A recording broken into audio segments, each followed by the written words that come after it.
Ooh, can you toss me yes, that agenda. Which thing would you like? All right, good morning, everyone. Welcome to admin on this December 16, 2021.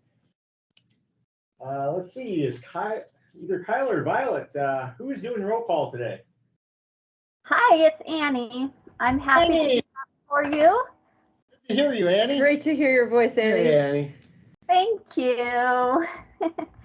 All right, I have myself, Annie Cathy, Allison Franz, Andrew Chorney, Dave Wall, Jack, Emmy Bristow, Jace Dickens, Jason Hauser, Jen Kirscher, Kyla Leonards, Melissa Fisher, Sarah Bell, Violet Plummer, Harley Pa, and MCAT. Did I miss anybody out there? All right, commissioners, I'll let you take it away. Okay. Thank you. Thanks, Annie. Is there any public comment on items not on today's agenda to begin with? Okay, seeing none, let's just dive into it. Our first item is brought to us by Jen Kirscher. Jen, would you like to introduce this for us? Yeah, good morning. I'm Jen Kirscher, the manager of the home visiting services at the health department. And I'm here today to request that the board approve and the chair sign the amendment 1 to our task order between DPHHS and the Missoula City County Health Department for compensations for the Special Populations Program.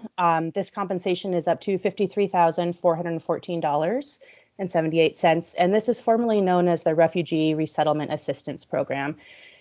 So the purpose of this task order is to serve those special populations and make sure that they receive their medical screening and necessary follow-up.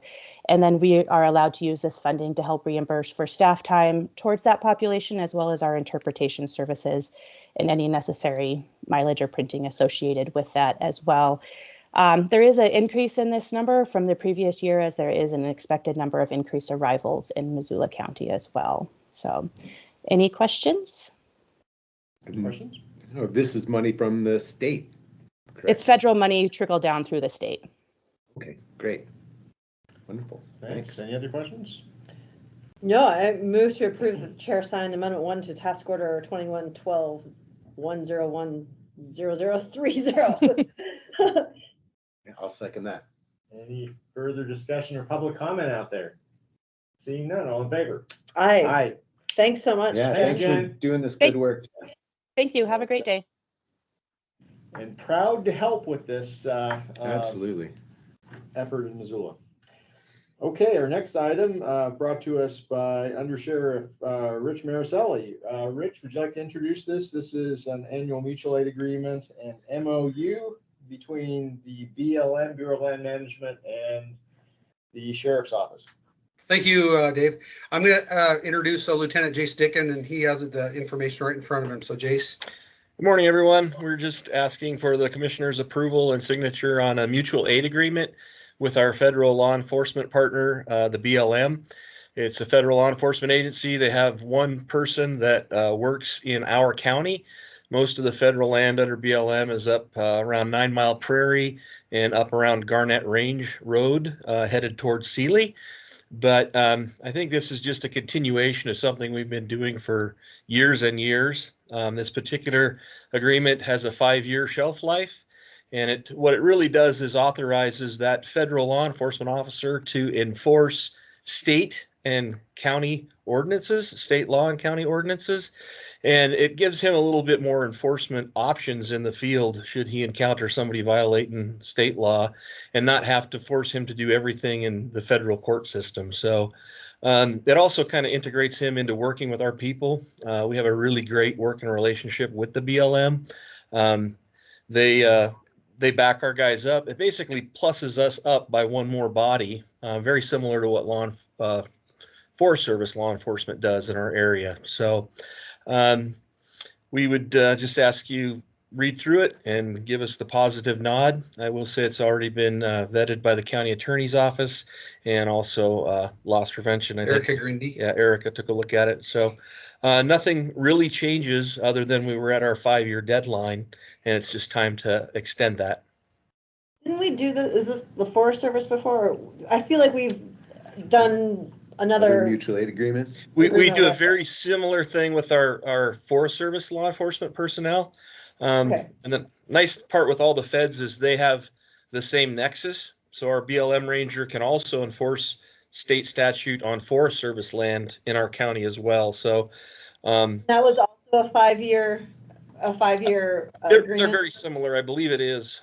I don't have that one in front of me, but in general, that's what we've been doing. Well, as long as I've been here, 5-year increments. And we just revisit it every 5 years to make sure there hasn't been any policy changes or anything that's outdated. And it's just a good time to brush up on it and make sure we're still on the same page. Fantastic. Great. Well, Sounds like a good idea. makes super good sense, and I'm glad we can keep doing it. So with that, I'd request the board to approve the annual mutual aid agreement with the BLM. Second. Further discussion or public comment? All in favor? All right. Aye. Thanks, Jace. Thanks, Rich. Thank guys. you. Thank you, guys. Lisa Biskevich, we have a PSA to consider here today.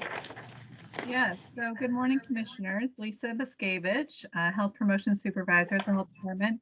This is a long-standing annual agreement, PSA agreement between Partnership Health Center and the Missoula City County Health Department.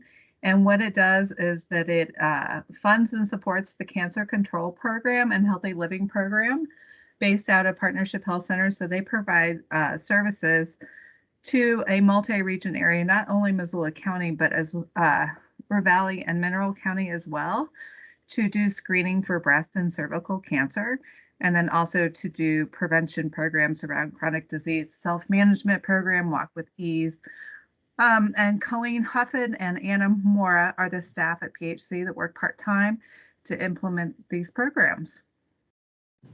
And so I look for you to sign the PSA agreement and support it between PHC and the Health Department. Great. Fantastic. Nope. I move to approve the PSA. I'll second that. I'm glad we can do this. Yeah. Any further discussion or public comment on this very worthy item? Seeing none, all in favor? Aye. All right. Thanks, Lisa. Wonderful. Awesome. Have a great day.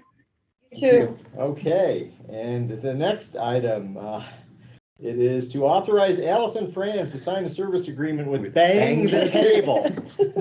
Okay. Okay. We've done a lot of business with Beat the Chair. Allison, fill us in on this. So yes, this is an agreement with a company called Bang the Table for an online engagement platform that will allow us to launch a website that has a lot of different engagement tools that the public can use to weigh in on all the projects and initiatives that the county is doing. It's the same one that Engage Missoula uses, the city uses, and there are a few other jurisdictions around the state that are using it. So yeah, it'll just be a really great, useful tool for the public to be able to give their input on all the great work that the county is doing. Happy to answer any questions. Questions? So could you describe what would it be like for a user? For a person? So yeah, for a user, it kind of depends on how we set up the site. They have some different templates and whatnot, but you would go on and you would, see the different projects and initiatives on there, and then click into it, and kind of depending on what the project is, there are some different tools. Like there's a mapping tool, there's a survey tool, there's an ideas tool. You kind of get to pick and choose sort of what people can do just based on the project and what's a good fit. And then, it just has all the information, kind of what kind of input the county is looking for on different projects. So yeah, it'll be a really great tool. I'm super excited. I think I had this backwards. I thought Engage was like the product, but now I'm understanding Bang the Tables. I think I had it backwards for a while too. So yeah. So what's the name of the county's Engage? That is what we need to figure out. Oh, you have a naming Engage Missoula. Yeah. Totally open to ideas, but yeah, once we get the contract squared away, we'll hit the ground running with getting it going. So. That's not bad. That's not bad. I like What was that. it? A stone throws away. Yeah. You don't have to laugh. It wasn't that funny. Take it under advice. Okay, glass houses. Okay, is it my turn? I move that we authorize Allison to sign the service agreement with Bang the Table. I'll second that. Further discussion or public comment out there? Seeing none, all in favor? Aye. Aye. Thanks, Allison. Thank you. Look forward to seeing that up and rolling. So next, Jason Hauser, contract with WGM for the design of the detention center parking lot. Yeah, so this is exactly that, just a contract to continue WGM's work on the design of the parking lot and the approach for the detention center. I think the contract amount is $25,500. That'll do all the site work, all the design work, the electrical work, the power poles, all the needs out there. Jason, when do you imagine work would begin? I'm hoping that they'll have the design completely done middle of January. We'll be able to put it out to bid relatively soon after that, and I'd like to see work begin springtime. Great, thanks. Okay. All right, well, I will move that the board approve the contract with WGM. Second. Further discussion or public comment? Seeing none, all in favor? Aye. Aye. Okay, go forth, Jason. Yeah. It's tough Thank that this you. is taking so long. Like, It takes a while to get. It's a big project. That's a big ask out there. It's a big one. So thank you. Thank you. Thanks, Jason. Yep, thank you. Erica Grindy, are you with us? I think that's it for us. Oh, So, Erica. yes, Oh, there you are. Okay, yeah, talk to us about this PSA. sure. So public service agreement between Missoula County Workers' Compensation Group Insurance Authority, which, as you all know, is the county's self-funded, self-administered work comp plan. The agreement is with Intermountain Claims, which is a third-party administrator. The purpose behind it is to have a third-party administrator on hand for claims where there's a conflict for our one work comp claims examiner to handle claims. So a conflict comes up generally if there's an injury within the risk and benefits department, because it's a little bit difficult to be as objective as she probably needs to be when she may be adjusting a claim involving one of her next door neighbors, or maybe her boss if the risk manager were to get injured. So we have them on hand to handle those claims should they come up. But more importantly right now, you all may recall Amanda Freeze is our work comp claims adjuster. She just came on board a year ago. In that role, she took on a position from someone who had quite a bit of experience. And it's come up over the last year where she's just had some complex claims and really needs to be able to work with some seasoned claims adjusters from time to time just on issues. So they're not taking on the entire claim, but this just allows for her to work with adjusters at Intermountain to get some assistance where she doesn't necessarily need a work comp claims attorney to come in. So it's a lot cheaper to use the services of Intermountain. The fees are on Exhibit A. So for example, an adjuster's time is billed out at, I believe, $86 an hour. That's probably about a third of what we would pay a work comp claims attorney. So it's certainly in the best interest of the plan to have these services on hand. Okay, makes sense. Questions? nope. Thank you so much, Erica. I move that the board approve the 3-year PSA between Missoula County Workers' Compensation Group Insurance and Intermountain Claims. I'll second that. Any further discussion or public comment? Seeing none, all in favor? Aye. Thanks, Erica. Thanks, Erica. Okay, John Hart, would you like to introduce the next item before us, which is the settlement participation forms and MOU with the Department of Justice, I believe, related to the opioid settlement? Yes, good morning, Commissioners. This is John Hart, Deputy County Attorney, and just like you said, Dave, I have 3 documents that I brought to you this morning that I'm recommending that you approve the chair to sign on behalf of Missoula County. One is a settlement participation form with the Janssen Corporation, which also includes the Johnson & Johnson Company, to the extent that that Janssen is a major manufacturer of opioids. The second participation form is called the Distributor Settlement, and that is a national settlement with the three major opioid distributors, those being the McKesson Corporation, Cardinal Health, and Amerisource Bergen Corporation. And then finally, there is a memorandum of understanding that has been negotiated with the Montana Department of Justice and the Attorney General that explains, well, it's an agreement about how the funds from these two settlements will be distributed between the state of Montana government and local government entities. And I've wavered, since I put this on the admin calendar last week, I've wavered back and forth about how much to say about these particular documents.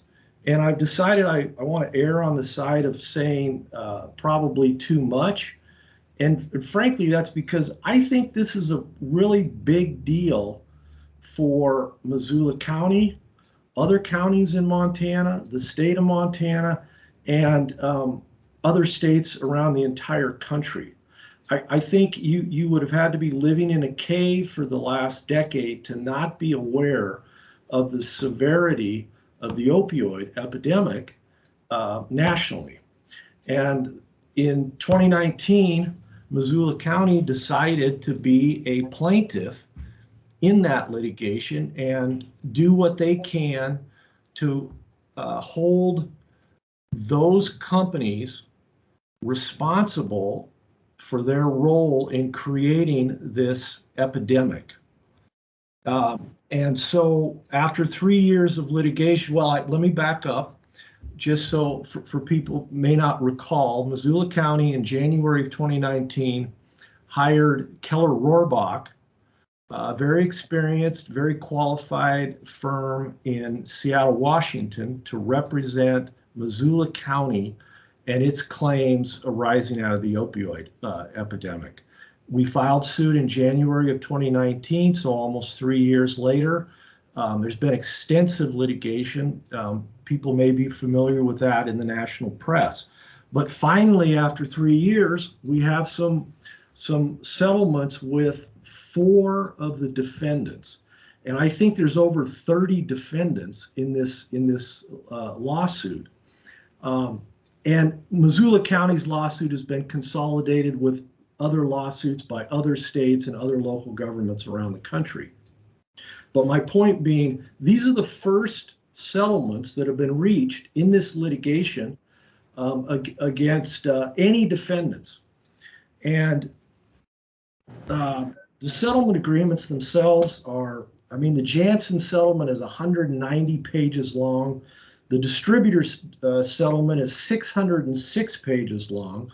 I'm not an expert on the details of in those settlement agreements, but I'm going to summarize some of the high points of them for you. If enough states and local government entities agree to enter into these settlements, then there will be a total of $26 billion, that's billion with a B, that will go to states and local governments, including Missoula County. Depending on certain circumstances, those funds could begin to be dispersed as early as April of next year. There's a tremendous amount of information about both these settlements that can be found at the website nationalopioidsettlement.com. I put a link into the RCA so people can find that website. But I want to read a few things from an executive summary of these two settlements from the National Opioid Settlement website. The settlement will allow for a broad range of approved abatement uses by state and local governments. Developed in consultation with the nation's leading public health experts, the list of pre-approved uses include a wide range of intervention, treatment, education, and recovery services so that state and local governments can decide what will best serve their communities. In addition to billions of dollars for abatement, the agreements also provide for injunctive relief that requires important changes to the distributors and Johnson & Johnson's conduct to better protect our nation's health and welfare. This reform package includes the creation of a groundbreaking clearinghouse through which the distributors will be required to account not only for their own shipments, but also the shipments of other distributors in order to detect, stop, and report suspicious opioid orders. In addition, Johnson & Johnson, which ceased marketing opioids in 2015 and ceased selling opioids in 2020, will not market or sell any opioid products in the next 10 years and has agreed to cease lobbying concerning prescription opioids for 10 years. Johnson & Johnson also has agreed to make the clinical trial data for its discontinued opioids available for medical research. And then finally, less than 10% of the settlement proceeds will be earmarked to compensate private attorneys, including our attorneys, Keller Rohrbach, who have been prosecuting opioid cases on behalf of state and local governments for several years and have incurred substantial out-of-pocket costs. These settlements require that a critical mass of both state and local governments opt in, and Missoula County needs to opt into these settlements by January 2nd of next year. So we're up against the deadline. The extent of this participation will determine whether the settlement agreements take effect. The distributors and J&J on the one hand, and the states and subdivisions on the other, each have options to walk away if they are not satisfied with levels of participation. Participation levels also affect how much money settling parties will receive, because about half of the abatement funds are in the form of incentive payments, and certain other settlement provisions also include incentives for higher levels of participation. So put simply, the greater level of participation, the more funds will be available to be paid out for abatement. So I appreciate you bearing with me while I read through that. I think that's important information to have on the record. Most importantly, that it's going to take as many local governments like Missoula County participating to maximize the benefit. Hey, John? So, yeah, go ahead. So how's it look out there for other counties participating? And what's the Attorney General's role in that?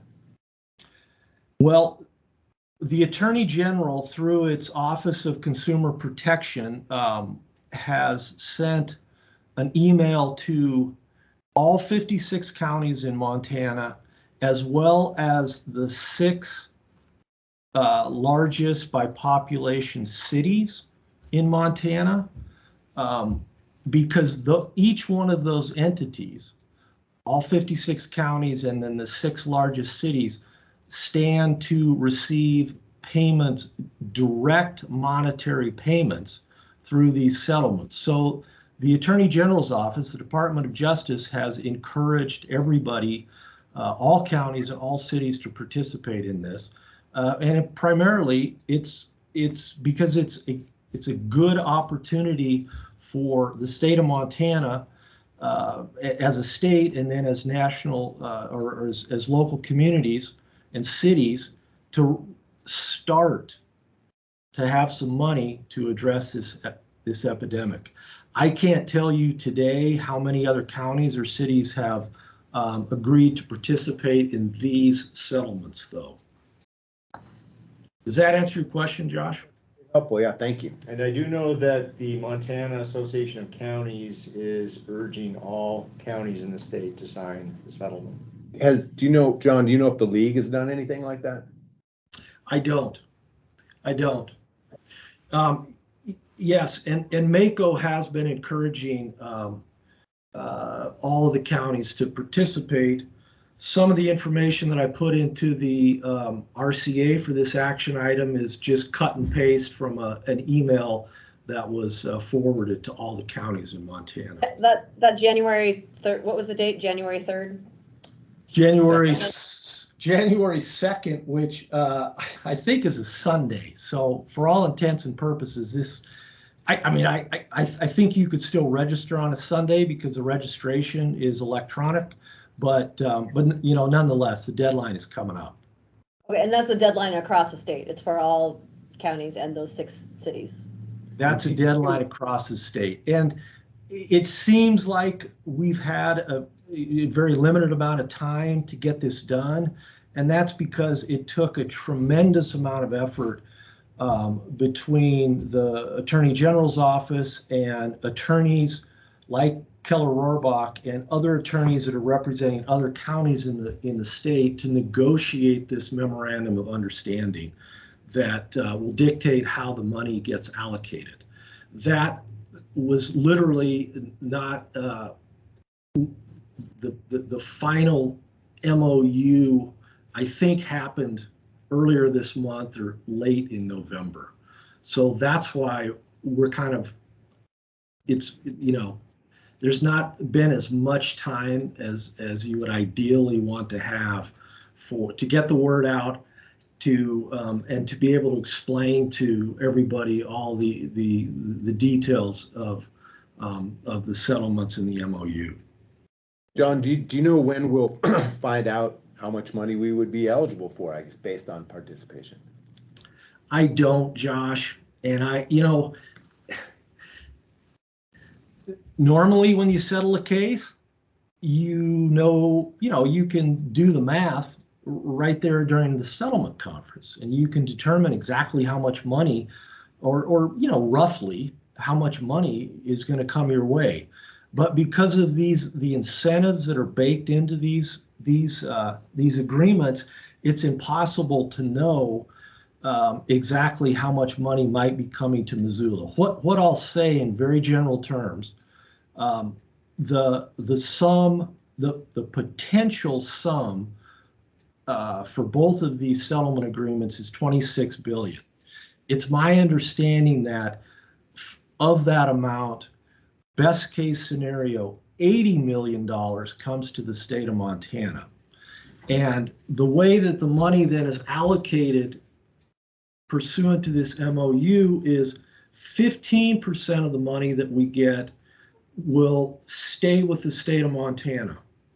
15% of the money will go directly to local government entities like Missoula County based on population and other metrics that have to do with how many opioid prescriptions were made in your community over time, and some other complicated metrics that I can't explain.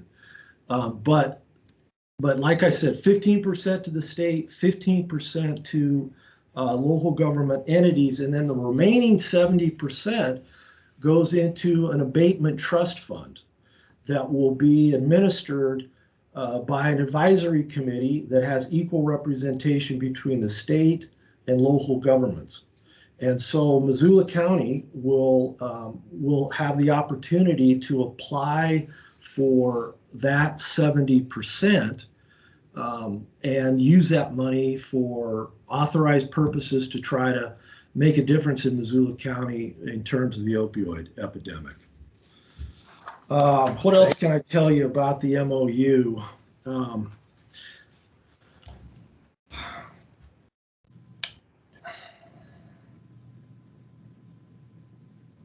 I think I've told you as much as I need to tell you about the MOU. But if there's some specific questions about it, let me know. I did provide as much detailed information as I could in the RCA for this item, and that's available in the agenda packet for this particular meeting. The last thing I want to say is that, you know, the three of you, Chris Lounsbury and myself, did have an opportunity to meet with attorneys for Keller Rohrbach during a meeting last week on the 8th. And that meeting was closed for litigation strategy. We had a broad-ranging discussion about these two participation forms and the MOU.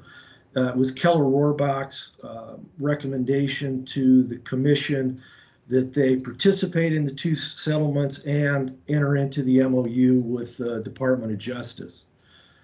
And that's my recommendation too, for what it's worth. So the last thing I want to say is that my recollection, one of the main reasons that Missoula County wanted to get involved as a plaintiff in opioid litigation is that we wanted to make sure that whatever happens, whatever settlements there might be, whatever money might flow to the state of Montana, that there would be some local control over that money.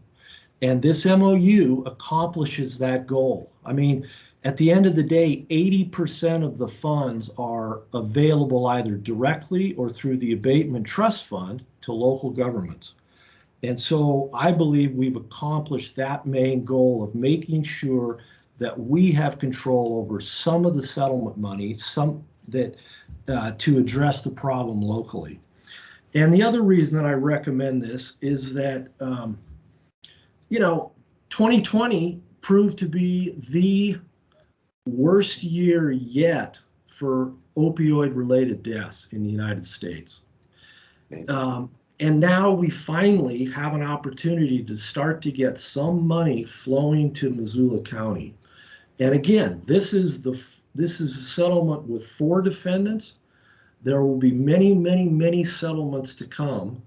But this starts that flow of money to Missoula County to address the problems that we have here in Missoula County. So 30,000 foot view, that's the reason for my recommendation. I was just going to say, as usual, we are in lockstep with MACO and the Attorney General. Yes, keeping with tradition. Keeping with tradition. Yes. Thanks so much, John, Yeah. for following this super complicated thing and helping us make sense of it, and for working so carefully and closely with Keller Rohrbach. We really appreciate that. We do, and it's unfortunate that no one from the media is here to benefit from your in-depth description Yeah, it is today, a John. shame. I'm so- sure there's Well, I anticipate that somebody from the media might listen to the recording of this meeting yet and offer something in the media about this. And so again, I want to emphasize how much information is available at nationalopioidsettlement.com.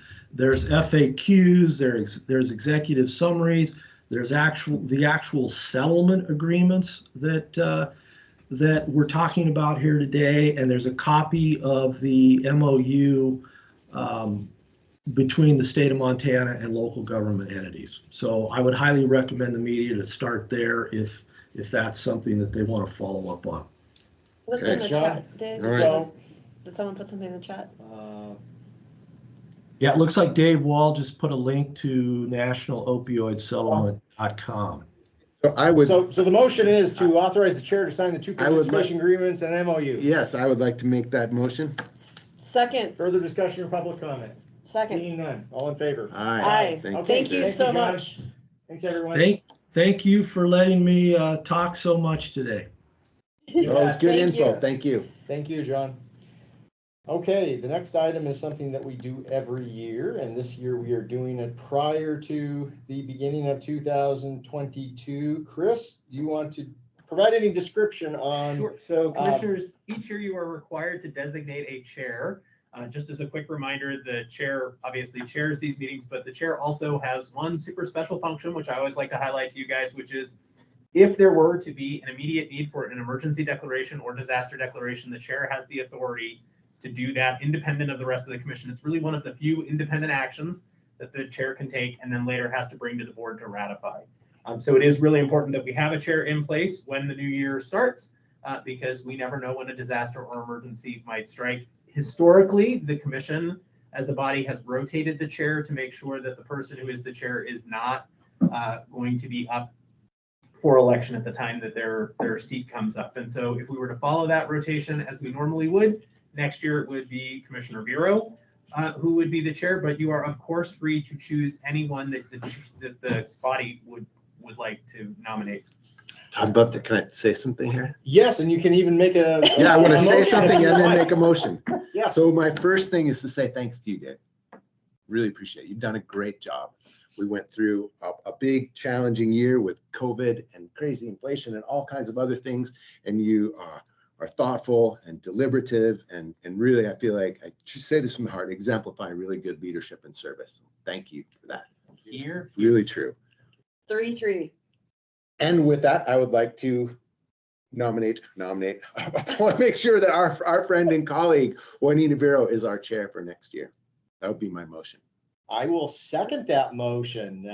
Any further discussion or comment on the motion to appoint Juanita Vero as the chair for 2022? I'm going to add more comment. Oh, Oh, more comment. goodness. Okay. We are lucky to have Juan take on this role. Thank you. Feel really good about this. Thank you. Yeah. And I'm grateful to have both of your examples. So hoping for no fire, floods, or avalanches.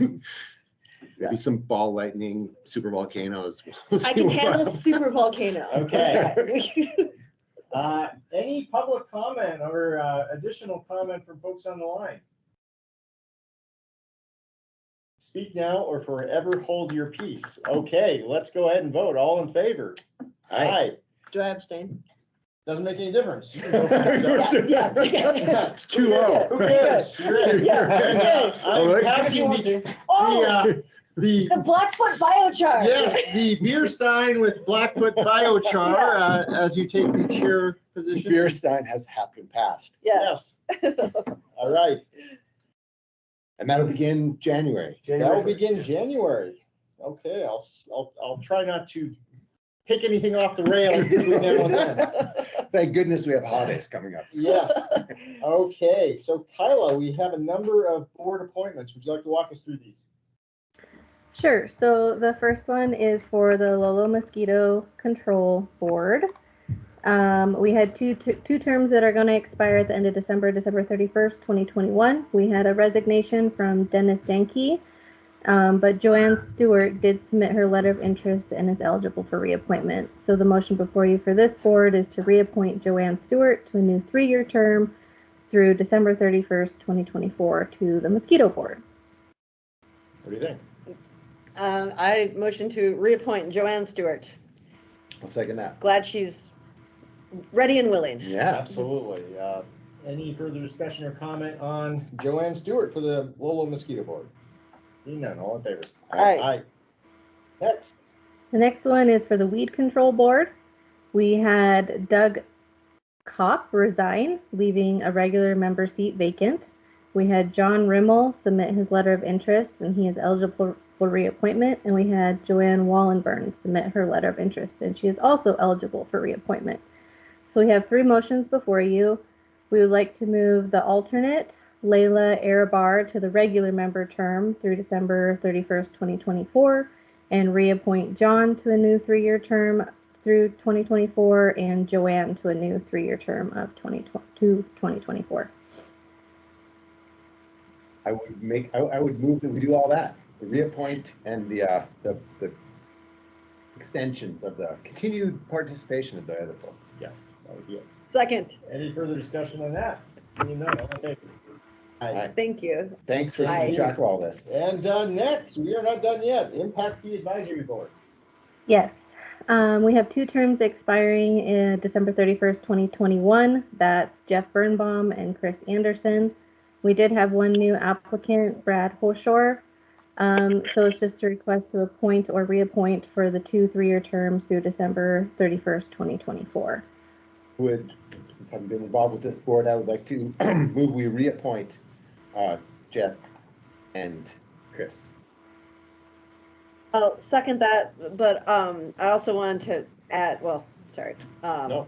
Yeah, add that Brad is young and really want to keep him engaged. And so in our correspondence with him, if we can help him become more engaged or encourage him to still attend those meetings, or because I think he's at a point in his life where he really wants to